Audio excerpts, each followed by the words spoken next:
Adam here and welcome back to the Railway. As always, before we get into today's video, if you are enjoying what you're seeing on the screen, whether you be watching that on a mobile phone, whether you're watching it on the TV, please go ahead and give this video a like. That will be much appreciated.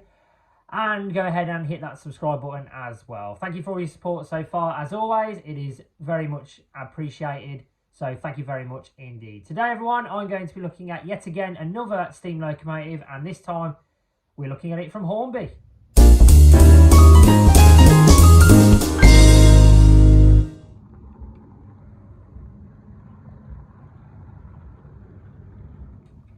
So then, let's dive into today's video. So today I'm going to be looking at a steam locomotive that was released in the year 2023. I've had mine, I think I got mine about the same time later in the year. It was arguably one of the most anticipated locos that Hornby were releasing, purely because of the fact they'd never done anything like this before, the fact that it was something very different to what you'd normally see. So I will show you what we're looking at today. So this is what we're going to be looking at today. So this is today's loco we're going to look at. This is the Hornby Turbomotive, arguably the most anticipated Hornby release that they did, apart from maybe the Hornby Hush Hush, which I don't own, so I won't be doing that anytime soon, unless I get one in the future. We'll have to wait and see. But we are going to be looking at, as I say, we're going to be looking at this thing. So, reasons this was anticipated, we will get to that later, but long story short, this locomotive, when it came out in 2023, I think had an RRP of around, I think, £250. That's for the DCC ready version. If you wanted to get the one with the sound and the DCC chips, I think you're looking at closer to maybe £300. I think price-wise, I think it still tends to go for that now. So it's still, the market in terms of this loco has still held up today. So it's quite a popular one. I was iffing and butting about getting this purely because, well, we'll dive into that later on and I'll explain why. But if you want to get this version, as I say, you're looking at around the I'd say maybe the 230 mark. There'll be pictures on, I'll put a picture on the screen as always to show you guys how much it costs. I will try to refrain from saying the word guys as much today because I know I tend to say it quite a lot, so I do apologise for that. Someone in my comment section said it's one of the most used words that you're going to say when you're doing this. I think, as you can see, is another one as well, apparently. And I think I also tend to say the word, I can't remember what the word is now, but I tend to say that one quite a lot as well. It'll come to, I'll probably mention it later, you'll hear it. So yeah. And also, I know some of you have said as well, when I do my audio, I do sound quite muffled. I am, promise you, in the process of trying to get a mic. It will get sorted, and I am going to try and get myself a new tripod as well. So I will get that sorted in the future. So please bear with me. It is going to be a work in progress. As I say, this is completely new territory for me, guys. There I go, I said it again. Completely new territory for me because I've never done anything like this before. And as I say, I've only been doing it for 3 months. So please bear with me. I am in the process of sorting it. But anyway, let's get back to this because I'm getting off topic. So regards to this, as I say, RRP, you're looking at around it was 250 when it came out. Now I think Hornby are charging about 220. I said I wasn't going to get one for reasons that I'll explain later. But I said if I see one that's under £200, I will get one. Purely because I just like the look of the loco and it is LMS region. And obviously we're in Tamworth, so LMS is ideal to where we live. So, and this probably would have come through Tamworth at some point before what happened to it. So I ended up getting mine at a model railway exhibition. The model railway exhibition at Statfold, which if you don't know what Statfold is, it's a narrow gauge railway, which is about 10 minutes down the road from us. It's just the other side of Tamworth. It's quite a popular attraction. I'll leave a link in the description. You guys can check it out. It's quite a very exciting place to go, especially with your kids. So I've fairly been a few times, as you can imagine. So definitely something to check out. But yeah, I bought this at the exhibition from Tony Trains and Rugby. Again, they're another fantastic retailer, so please go and check them out. Again, I'll leave a link in the description for them. I paid, I think, $185 for mine, which I thought was really good value for money. Bear in mind, it was still brand new as well. So shout out to them. They were fantastic. So we're going to dive into the loco. We're going to look at it in detail. And I have to say, well, I'll show you in a bit. But anyway, as always, here is a brief history on the Turbomotive and how this prototype steam locomotive that had so much promise had such a tragic end to its life.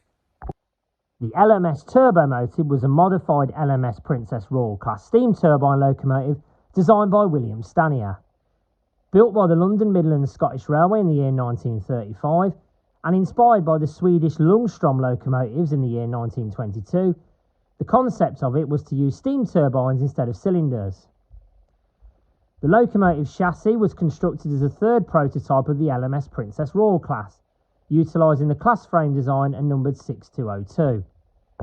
The forward turbine had 18 rows of blading. Power output was around 2,400 HP and 7,060 RPM. This corresponded to a running state of 62 miles an hour.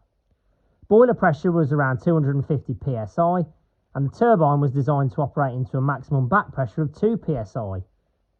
This allowed a conventional double blast pipe to provide the boiler drought and eliminating drought fans, which tended to give a disproportionate amount of trouble. The reverse turbine had 4 rows of blades. It was engaged by a dog clutch, activated when the reverser lever was set to 0. This was originally steam operated by a small piston and cylinder. Compared to some other experimental steam locomotives of the era, such as the LNER's W1, the Turbomotive was a relative success, which showed a saving of coal compared to a normal reciprocating engine and no hammer blow on the track. When a turbine failed in 1949, it was considered too much to repair due to post-war austerity measures, so the locomotive was taken out of service pending a rebuild. In the year 1952, the locomotive was built as a conventional locomotive, numbered 46202 Princess Anne, using new mainframes and a set of cylinders of the same type used in the Coronation class. However, on the 8th of October 1952, just 2 months after it was back in service, while hauling an express train bound for Liverpool Lime Street, it was involved in the infamous Harrow and Wealdstone rail crash.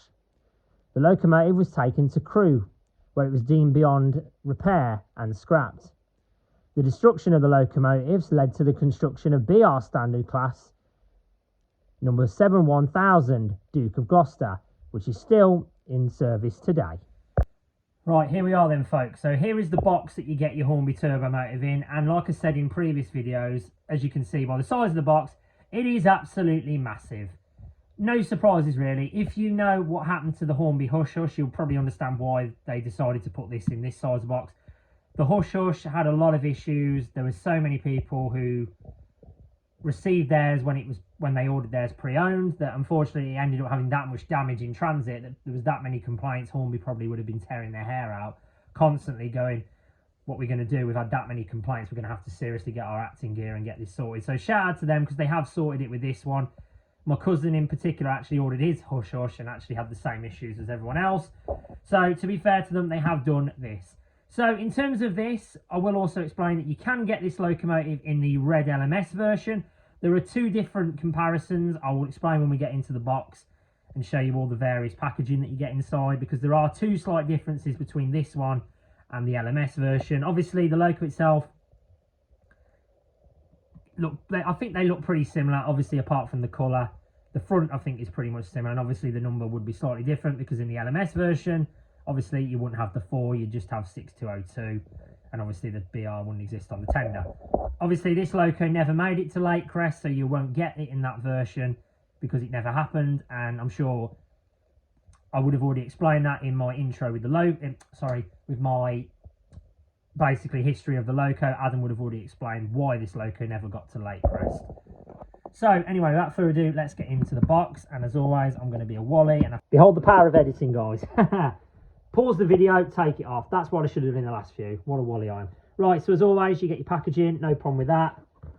Obviously, it comes in this thing. So obviously, your Loco comes in that. As you know, mine's already out, so obviously no issues with that. Right, so this one, you get your accessories pack. I'll go through all that in a minute. But with this, comes with obviously your accessory pack. So in this, you get obviously backup wheels, which is always a nice touch, very good there.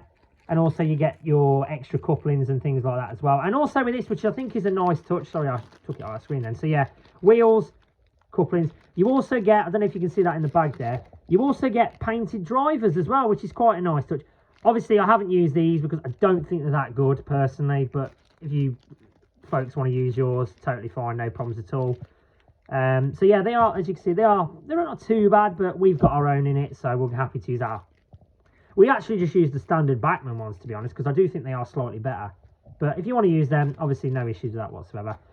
the one thing that did bug me about this Loco, and I will say it's probably a bit of a problem on Hornby's behalf, if you've got the red LMS version, you will know that basically you can get a lamp which fits to the front bracket of the Loco. I'll show you that when we do the detail side of the Loco. But I don't understand why they didn't include it in the BR version, because someone in the comments might actually say to me it never had a lamp fitted above the bracket. But if that's the case, then obviously I'll take back what I said. But if it did, then surely Hornby should have supplied the lamp for the bracket. So I'm not sure why they didn't do that. Right, in terms of the booklet, this is the booklet you get.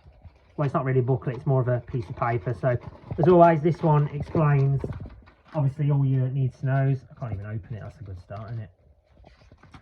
Come on, Av. Right, there we go. So I'll just move my fingers out of the way. As always, if you want to pause it at any point to read that, by all means, no problems at all. And then if you flip to the side, it mentions, obviously, as I say, it mentions about obviously keeping the wheels lubricated. That's always important to make sure they run properly. There's your two drivers that you would get. Now, what I mentioned about the lamp, that's what I mean, because even in the booklet for the BR one, it still has the fact that the lamp should be fitted to the Loco. Now, why would they include that if it's not in here? That doesn't make any sense to me. Very, very strange. And in terms of the decoder, guys, as you can see on the screen, the decoder goes, well, basically where it's saying the Loco does. So it goes basically, well, there, basically. Self-explanatory, isn't it? And then obviously another touch, which I'll show you later, is the back lamp, but we'll get to that when we show you the detail parts of it. So as I say, yeah, that's the box that it comes in, everyone. So obviously always a nice touch. As I say, not sure why the lamp wasn't in there. So a little bit disappointing, that, in my opinion, on Hornby's behalf. But anyway, nevertheless, it is what it is. So let's have a look at the Loco on the track then, guys, and I'll go through all the details with the Loco. Right then, everyone, here we have it on the track then. So here is the Hornby Turbomotive then in full. So first thing I will mention with this Loco, if you watch my video of my Dapple Mogul, I probably already mentioned it, but I've got, excuse me, this Loco, of course, is a metal body, so be careful when handling it. It is quite heavy, so please, please, for the love of God, don't drop it, because it will be an expensive replace, trust me. The whole thing is metal as well. Sorry. Yeah, it is. Sorry, yeah, even the tender's metal. Sorry, I was about to say, no, it's not. Yes, it is. Right, so let's look at it in detail then. So first thing, I'll start with the side of the Loco. So this has been measured. It is perfectly straight. No problems with that at all. Obviously, you'll notice with the wheels, there's no like pipe work or anything.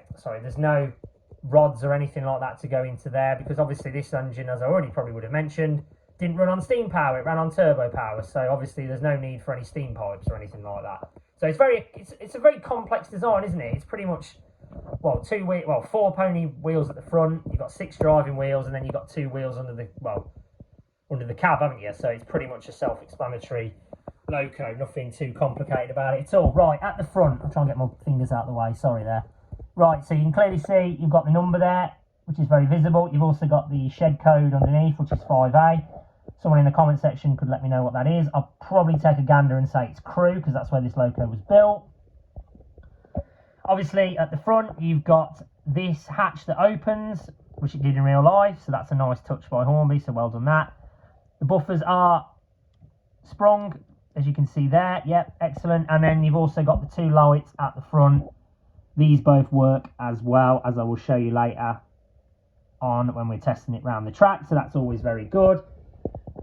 As I mentioned already down the side, obviously the metal pipe here, be careful with this, it is very fragile, so be careful not damaging it. But again, it does look good because it is, as I say, it's perfectly straight, so that's very good as well. The number. So the number is very prominent. It looks very much like it does in real life, 46202. Obviously, as I mentioned, the LMS one would just have the 6202, and obviously the 7P is for the power of the Loco, 7 power. The bogey wheels look fine. You've also got the British Railways emblem, which looks excellent, and it's perfectly aligned in the middle, so very good there. And then at the back, obviously you've got the usual water tank, and then we also have the back of the Loco. So we've got the lamp on the back, which also lights up. It lights up in reverse as well, so I believe in reverse it's either white or red. I'm probably going to get it either way wrong, the wrong way, so I won't make myself look like a tool. So it's either white or red. And you've also got the little LMS things on there as well, so LMS built-in crew. And then obviously it's also got the number of gallons that the tender would carry in terms of water. Ignore the coupling. Obviously you've got the little hook on the coupling as well, which is good. And obviously you've got the pipe there as well at the back. Obviously the coupling is what we've added, so don't worry. Right, in terms of the cab, I do apologise because I'm not going to be able to show you everything. But I promise you everything is in there. So you've got the driving regulator, you've got all the gauges, all the brake levers. And I do think they even have the writing on the gauges as well. To be fair, with the price you pay, you would expect that. But it's always a nice touch when they do it. And in terms of the coal, this is the one that came with it originally. I do think you can take it out and replace it. But to be honest with you, I think it looks all right, to be fair. So up to you whether you want to do that or not. I'm sure Hornby won't begrudge you if you do that. So overall, my opinion on them, in terms of the detail and what it looks like, overall, I think it's absolutely fantastic. For the LMS version, as I say, the lamp bracket is just above the number there. But again, for some reason, you don't... The bracket is fitted on this one as well. So it makes me think, should it have had the lamp in it? So I don't know why that wasn't included. Or I'm sure Hornby probably have their own reasons for that. They can't really give you a booklet that says the lamp's going to be in it and then not give you the lamp. Do you know what I mean? Like, it's a bit daft. I'm presuming all Hornby did then, they just used the same booklet for both locomotives. In terms of what you think, guys, I want your opinion on this, whether you prefer it in red LMS or BR black, because I like it in BR black, but I'm sure if you're doing an LMS layout or you've got locos from the LMS region, you probably would have wanted it in red LMS. So give me your thoughts in the comments, guys, what you think and which you prefer, because it's totally up to you. Right, so that's the detail of the Loco. Let's go ahead and look at it in the extension part and have a look at it running round, and then I'll give you my final thoughts on whether I believe this Loco is worth the money. Right, so here we have it on the track then, and obviously, as I mentioned in there, it looks fantastic. It looks even better when it's got scenery around it, doesn't it? So we're going to go ahead and give it a test drive, and we're going to get it swinging around, and I'll also get one of its fellow friends a run as well. So, as I say, let's start looking at it in reverse. So in terms of the power, I'll just drop the controller down there, so that makes it a bit easier. Right. So here we are. So we've got a nice slow pull off there. So that's a nice 20% there, as you can see. Sorry, excuse my finger there. That's poor again. Yeah. So as you can see, it runs very smoothly in speed at there, and then same in reverse as well.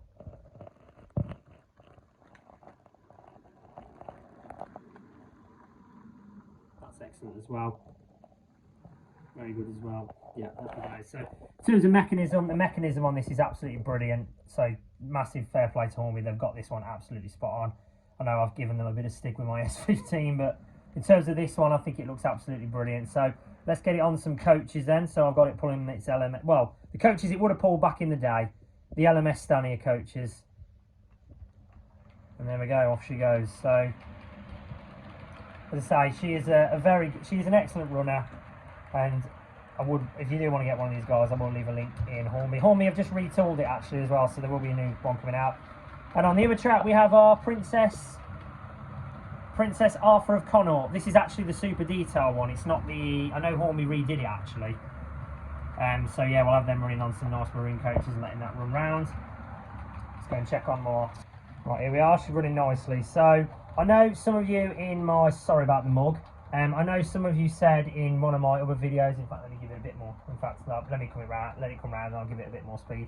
I know a few of you in my other videos have said when I'm filming that I spin the camera around too fast, so I'm going to try and do a bit of editing and slow down as much as I can. So that is currently running at, what are we? That is at 30%, and that's running pretty smoothly actually, so very good indeed. Right, let's give it a bit of juice then. I will show you, you can see there the lamps at the front, very nicely, very clear as well, and then you've got the lamp at the back, which you ain't going to see because the carriage is in the way. I don't know if you can catch the can we actually get the smoke box? Yeah, you can just about see the smoke and the firebox flickering away there as well. I need to turn the signals on, don't I actually? And the smoke and the signal box. I probably should turn the lights on. So yeah, but obviously these are, if you don't know what these are obviously a Stania LMS, well, they're William Stania design locomotives, aren't they? So Stania certainly decided to do a Princess after the, well, the disaster of what was the Turbomotive. I'm sure future Adam would, past Adam would explain it. For those, if you haven't seen that part and you've gone straight to the review of the Loco, this Loco was actually, well, obviously it was a prototype that was designed by William Stanier. His basic idea was to stop steam power and trying to use turbo power. It seemed like a good idea, to be honest, but I believe it had an accident and then they decided to revert it back to a normal Princess, so it became 46202 Princess Alice.